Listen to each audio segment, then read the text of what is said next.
DCM ಬಗ್ಗೆ ಮಾತಾಡೋ ನಾಯಕರಿಗೆ ಬಿಗ್ ಶಾಕ್ ಎದುರಾಗಿದೆ. ಸಚಿವರಿಗೆ ಶಾಕ್ ಕೊಡಲು ಮಲ್ಲಿಕಾರ್ಜುನ ಖರ್ಗೆ ರೆಡಿ ಆಗಿದ್ದಾರೆ. ಪ್ರಭಾವಿ ಸಚಿವ ಶಾಸಕರಿಗೆ ತಟ್ಟುತ್ತಾ ಎಐಸಿಸಿಯ ಬಿಸಿ. ಸಿಎಂ ಡಿಸಿಎಂ ಬದಲಾವಣೆ ಬಗ್ಗೆ ಹಲವರು ಹೇಳಿಕೆಯನ್ನ ಕೊಟ್ಟಿದ್ರು.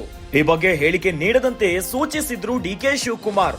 ಆದ್ರೂ ಸಚಿವರು ಶಾಸಕರಿಂದ ನಿಲ್ಲಲಿಲ್ಲ ಹೇಳಿಕೆಗಳು. ಹೀಗಾಗಿ ಹೈಕಮಾಂಡ್ ಎಂಟ್ರಿ ಆಗಿದೆ.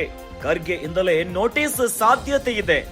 ರಾಜ್ಯದಲ್ಲಿ ಈಗಾಗಲೇ ಮಾಹಿತಿ ಸಂಗ್ರಹಿಸಿರುವ ಎಐಸಿಸಿ ಸಚಿವ ಸತೀಶ್ ಜಾರಕಿಹೊಳಿ, ಕೆಎನ್ ರಾಜಣ್ಣ, ಜಮೀರ್ಗೆ ಸಂಕಷ್ಟ. ಸಿದ್ದು ಬಣದ ಸಚಿವರು, ಡಿಕೆಶಿ ಬಣದ ಸಚಿವರಿಗೂ ಸಂಕಷ್ಟ ಫಿಕ್ಸ್. ಕಾಂಗ್ರೆಸ್ನ ಹಲವು ಶಾಸಕರಿಗೆ ನೋಟಿಸ್ ನೀಡಲು ತಯಾರಿ ಆಗ್ತಾ ಇದೆ. ಸಿಎಂ ಡಿಸಿಎಂ ಬಗ್ಗೆ ಮಾತನಾಡೋ ನಾಯಕರಿಗೆ ಬಿಗ್ ಶಾಕ್ ಎದುರಾಗಿಬಿಟ್ಟಿದೆ. ಸಚಿವರಿಗೆ ಶಾಕ್ ನೀಡಲು ಸ್ವತಃ ಮಲ್ಲಿಕಾರ್ಜುನ್ ಖರ್ಗೆ ಅವರೇ ರೆಡಿಯಾಗಿಬಿಟ್ಟಿದ್ದಾರೆ. ಏನೋ ಪ್ರಭಾವಿ ಸಚಿವ ಶಾಸಕರಿಗೆ ತಟ್ಟುತ್ತಾ ಈ ಎಐಸಿಸಿಯ ಬಿಸಿ. ಈಗಾಗಲೇ ರಾಜ್ಯ ಕಾಂಗ್ರೆಸ್ನಲ್ಲಿ ಒಂದೊಂದಾಗಿ ಅಪಸ್ವರಗಳು ಎದ್ದೇಳ್ತಾ ಇದೆ. ಒಂದು ಕಡೆಯಲ್ಲಿ ಸಿಎಂ ಸ್ಥಾನದ ವಿವಾದಗಳಾಗ್ತಾ ಇದ್ರೆ, ಮತ್ತೊಂದೆಡೆ ಡಿಸಿಎಂ ಹೆಚ್ಚುವರಿ ಸ್ಥಾನ ಬೇಕು ಎನ್ನುವಂತಹ ವಿಚಾರದಲ್ಲಿ ಗೊಂದಲಗಳಾಗ್ತಾ ಇದೆ. ಇತ್ತ ಈ ಒಂದು ವಿಚಾರದ ಕುರಿತಂತೆ ಬಹಿರಂಗವಾಗಿ ಹೇಳಿಕೆಯನ್ನ ನೀಡಬಾರದು, ಯಾವುದೇ ರೀತಿಯಾದಂತಹ ಹೇಳಿಕೆಯನ್ನ ಕೊಡಬಾರದು ಅಂತ ಈಗಾಗಲೇ ಕಾಂಗ್ರೆಸ್ನ ನಾಯಕರೇ ಸೂಚನೆಯನ್ನ ಕೊಟ್ಟಿದ್ರು.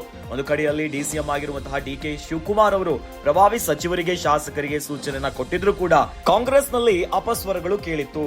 ಹೀಗಾಗಿ ಈಗ ಸಿಎಂ ಡಿಸಿಎಂ ಬದಲಾವಣೆ ಬಗ್ಗೆ ಹಲವರ ಹೇಳಿಕೆಯ ಕುರಿತಂತೆ ಈಗ ಅವರಿಗೆ ನೋಟಿಸ್ ಸಾಧ್ಯತೆ ಇದೆ.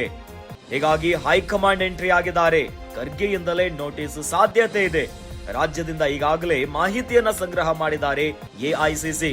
ಇನ್ನು ಈ ಕುರಿತಂತೆ ಹೇಳಿಕೆಯನ್ನ ಕೊಟ್ಟಿರುವಂತಹ ಸಚಿವ ಸತೀಶ್ ಜಾರಕಿಹೊಳಿ, ಕೆಎನ್ ರಾಜಣ್ಣ, ಜಮೀರ್ಗೆ ಸಂಕಷ್ಟ ಎದುರಾಗುತ್ತೆ. ಒಂದು ಕಡೆಯಲ್ಲಿ ಸಿದ್ದು ಬಣದ ಸಚಿವರಿದ್ರೆ, ಮತ್ತೊಂದು ಕಡೆ ಡಿಕೆಶಿ ಬಣದ ಸಚಿವರಿಗೂ ಕೂಡ ಸಂಕಷ್ಟ ಎದುರಾಗೋದು ಫಿಕ್ಸ್ ಆದಂತೆ ಕಾಣಿಸ್ತಾ ಇದೆ. ಕಾಂಗ್ರೆಸ್ನ ಹಲವು ಶಾಸಕರಿಗೆ ನೋಟಿಸ್ ನೀಡಲು ತಯಾರಿ ಆಗ್ತಾ ಇದೆ.